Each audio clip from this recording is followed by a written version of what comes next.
I didn't have time to attend the funeral. I had to prepare for the move. After the funeral, I returned home once, but when I entered the house, I saw Matteo and Emery. Looking closely at the room, the furniture in the house had been replaced with Matteo's. On the other hand, my belongings that had been in my house until now were thrown out into the garden. As I stood there stunned, Emery opened her mouth confidently. "From today, we will live in this house. Please leave quickly.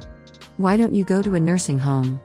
Emery said so with a smile, and I answered with a smile too. "It's okay. I never thought you would do something like this on the day of the funeral, but I'm not surprised anymore by anything you do." When I said that, my son and Emery had a slightly surprised expression. It must have been something that the eldest son and his wife never dreamed of happening. I am Josephine, 64 years old. I am a housewife who works part-time in the neighborhood. I have a son named Matteo. Matteo has been a kind and easygoing child since he was little. He was also popular in class, serving as the student council president. After graduating from college, he joined a company that operates nationwide. Therefore, the head office is located in New York, but for the first few years, he was transferred to the countryside. I was very lonely to be separated from Matteo, who had always been with me, but I felt the growth of my son one by one, so my husband and I decided to send Matteo off with a smile. "Matteo, be careful with your body. Eat well." Then Matteo smiled back. "I know. Don't worry about me, worry about yourself. Be careful not to get sick, Mom. Dad, stay healthy too." Matteo said that and moved to a new place. When he started living alone, he often called us. "Your father and I are fine too.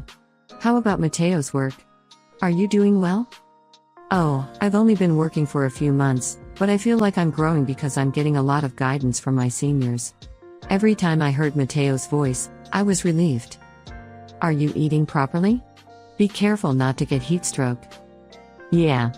Recently, I've been going out to drink a lot because I have a lot of friends, but I'm trying to eat a balanced diet as much as possible. When I hear my mother's voice, I feel like I want to eat my mother's homemade food. But I'll do my best here for a little longer. I think I'll come home once when it gets cold. Mom, thank you for always worrying about me." My husband and I were relieved that our son was becoming independent as a new member of society. But by the time autumn came, Matteo stopped contacting us. He said he would come home once in the winter, but he hasn't even contacted us to say whether he'll come home for New Year's. In the end, he didn't contact us at all even at the end of the year, and he didn't even reply to our emails, so I called Matteo's smartphone from here. Then I heard a woman's voice on the phone that I had never heard before. "Hello, who is this?" I was worried that I had dialed the wrong number, but I decided to ask the woman on the other end of the phone. Is this Matteo's phone?" "Yes, but who are you? Are you an acquaintance of Matteo's?" Behind the woman's voice, I heard a man's voice. "Emery, who are you talking to?" It was definitely Matteo's voice. The woman called Emery answered Matteo in a loud voice. "Some old lady is calling. Matteo, do you want to talk?" Matteo answered the phone with a laugh. "Hello, who is this?" "It's me, your mother." Matteo started talking without saying anything to the woman who called me an old lady. "Mom, what's up? Why are you calling me out of the blue?" Matteo spoke in a cold tone. "Matteo, you haven't contacted us at all lately, have you? You used to contact us a lot until recently, so what happened all of a sudden? Your father is worried too. Are you coming home this New Year's?" When I said that, I heard a big sigh over the phone. And, was the person who answered the phone Matteo's girlfriend? Then Matteo suddenly returned his words to me in a strong tone. "What the hell, you're interfering with everything. I'm not a kid anymore. Give me a break, you old hag." Matteo shouted like that and hung up the phone immediately. He had shown a slightly rebellious attitude when he was a child, but I never expected him to say such abusive words after becoming a working adult. I sighed and gently put down my smartphone. Then my husband in the next room looked at me and asked me worriedly, "What's wrong? Is Matteo okay?" I told him that a woman with a bad mouth had answered my son's smartphone and that Matteo had shouted at me to leave him alone. Well, he's also proof that he's grown up since he started living alone and meeting various people. Well, let's watch him for a while. My husband said that, so I decided to trust my son. One day, a year later, Matteo contacted us for the first time in a long time. He said he had been transferred from a local job to a store in New York and would stop by our house once. Also, it seems that there is something he wants to talk about. I had a bad feeling about it. The day after I received a message, my son came home. As soon as he opened his mouth, he said, "I have someone I want to introduce." Then, a tall woman with heavy makeup entered. Matteo said, "This is Emery. I'm going to marry her." At Matteo's words, my husband and I looked at each other. "Marriage? Is that true?" Emery, without greeting us who were meeting her for the first time, opened her mouth. "This is Matteo's parents' house? It's kind of old-fashioned. I wanted to live in a more luxurious house. A house with a chandelier." Hearing her voice, I realized something. This woman was the one who answered the phone when I called Matteo a year ago. I signaled my husband casually. My husband seemed to notice my signal and spoke seriously to Emery. "Are you two really thinking of getting married?" Then Emery, as if talking to a friend, opened her mouth to my husband with a slight laugh. "Hey old man, how do I show you I'm serious? Maybe I should give a passionate kiss here?" "No, that's embarrassing." "Hey, Matteo's dad, you're sexually harassing me at your age." Then Matteo, laughing along with Emery, started talking. "Sorry, Emery. My father is a troublesome person." My husband's face turned red, and he looked like he was about to hit the two of them. I was also taken aback by their attitude and couldn't find the words to respond.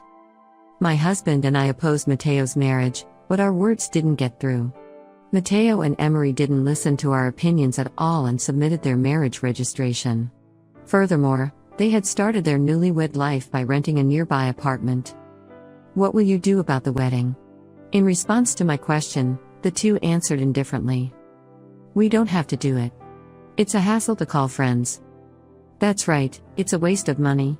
However, whether the two were loose with money or lacked money, they regularly came to our house to eat. I was happy to see my son's face, but Emery complained about my cooking. "Oh, this fried chicken is a bit burnt. Can't you make it cleaner?" I had been told many times, so I warned Emery strongly. "If you have a complaint, you don't have to eat it." Then, without any remorse, Emery returned against my words. "Then I won't eat. I'll go somewhere and eat pizza. It's fine if you make my meal casually. I don't expect much from your cooking." In this way, the relationship between my son and Emery and us, the couple, continued to be bad. In the midst of this, our family was faced with another trial. My husband had to be hospitalized due to poor health, and a detailed examination at that time revealed that his chronic diabetes had worsened considerably. The results of the blood test showed that many organs were affected. The doctor told us that his condition could deteriorate at any time. Perhaps worried about my husband's condition, Matteo and Emery visited his hospital room. The two left the room immediately after their visit, but I could hear their voices from the other side of the hospital room door. I listened to their conversation, feeling a bit guilty. Then, the content of their conversation was unbelievable. "Hey, Matteo, when your father dies, let's make the house ours," Emery said. "But my mother is still healthy," Matteo replied. It seemed they were discussing what would happen when my husband passed away. "It would be nice if your mother followed him to the other world," Emery said. "Yeah, but looking at that old woman, she won't die that easily," Matteo replied. When my son said that, I heard Emery sigh heavily. I was filled with anger at their disrespectful remarks about my husband, who was fighting his illness, and me, who was nursing him. "What's wrong? Those two have already left, haven't they?" My husband asked, noticing my state. I suppressed my rising anger and told my husband about the conversation I had heard in the hallway. Then, I noticed that my husband, who had been quietly listening, was also turning red. Matteo and Emery were talking about that. My husband muttered, looking down a little. Then, in a small voice, my husband said, "I have an idea." There was a lot of force in his words. I wonder what kind of idea it is.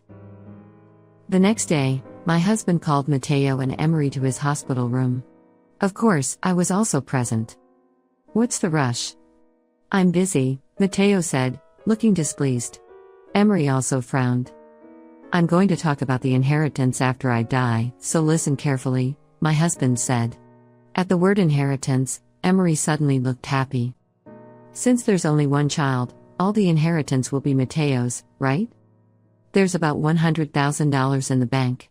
The beneficiary of my insurance is your mother, so that's hers. But I'm thinking of leaving all the bank assets to Mateo. Not a bad deal, right? Use it wisely. When my husband said this to our son, Emery opened her eyes wide and started talking. What about that house?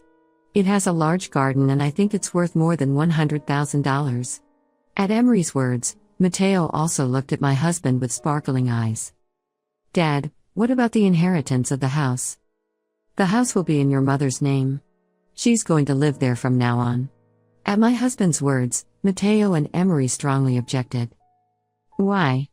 Mom has insurance money, and we only have bank assets. That's not fair. Give us that house.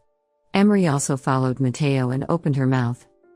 We don't need the bank's money, so please give us the house. My husband and I looked at each other and signaled for confirmation.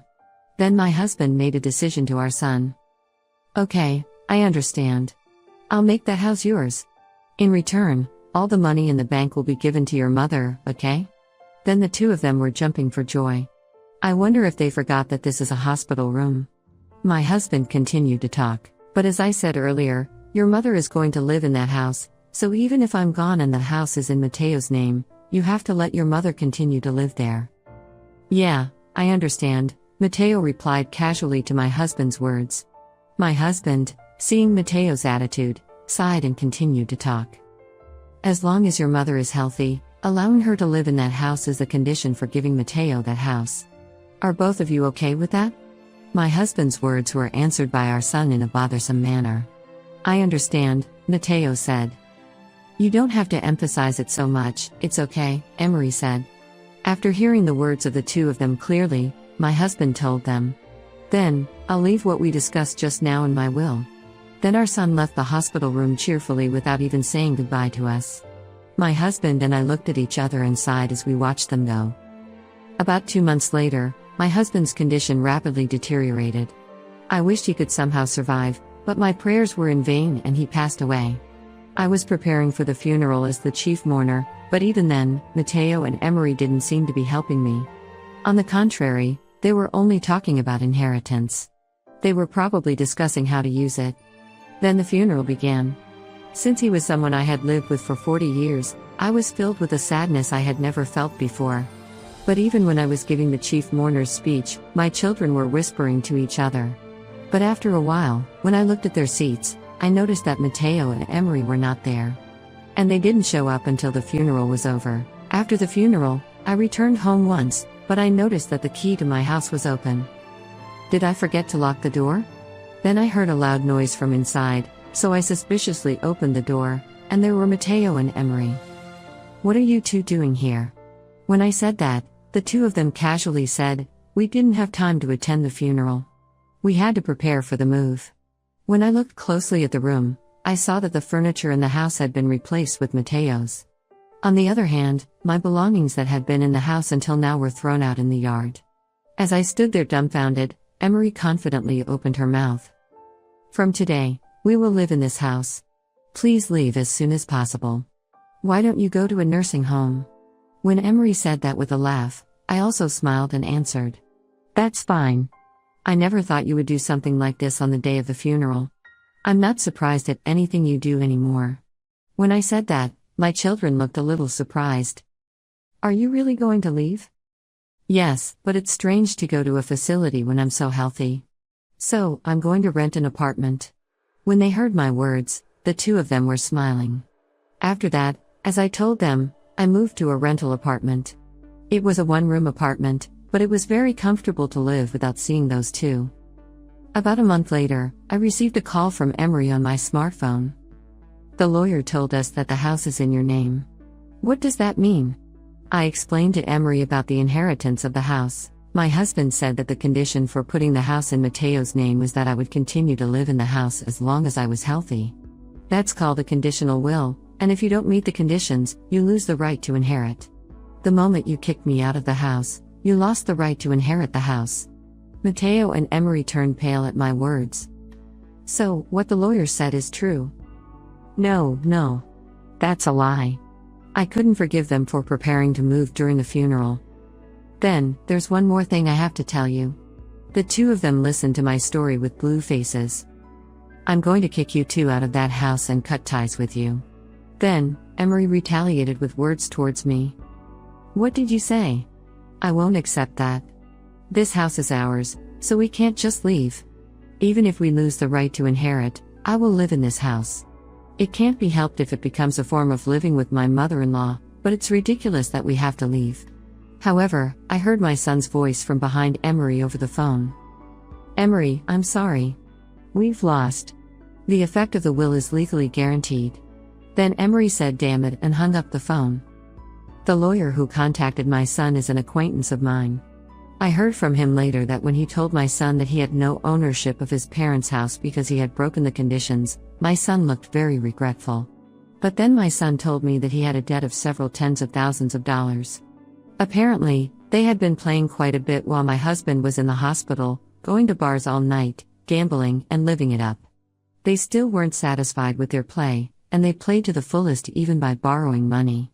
They thought they could pay it back right away if they sold the house, so they were able to borrow money without resistance. After that, Emery contacted me wanting the house back. But the words I heard in the hospital room were burned into my brain. You guys, you were saying things like you wanted me to follow my husband to the other world soon, weren't you? You heard that conversation. That's in bad taste. I couldn't forgive Emery for making such a cocky statement at this point. Why should I help people who say such things? This house is now mine. You two deal with the debt. I contacted my son and told him that if he didn't break up with Emery, I would cut ties with him. Then, my son chose Emery over me. I was so ridiculous that I started to cry. After that, the two of them left my house and were looking for a new house, but the only place they could rent with debt was an apartment that was over 50 years old. My son is still working hard at his job, but the debt is quite large, so it will be a while before he can pay it off. I heard from a co-worker that my son now regrets choosing Emery.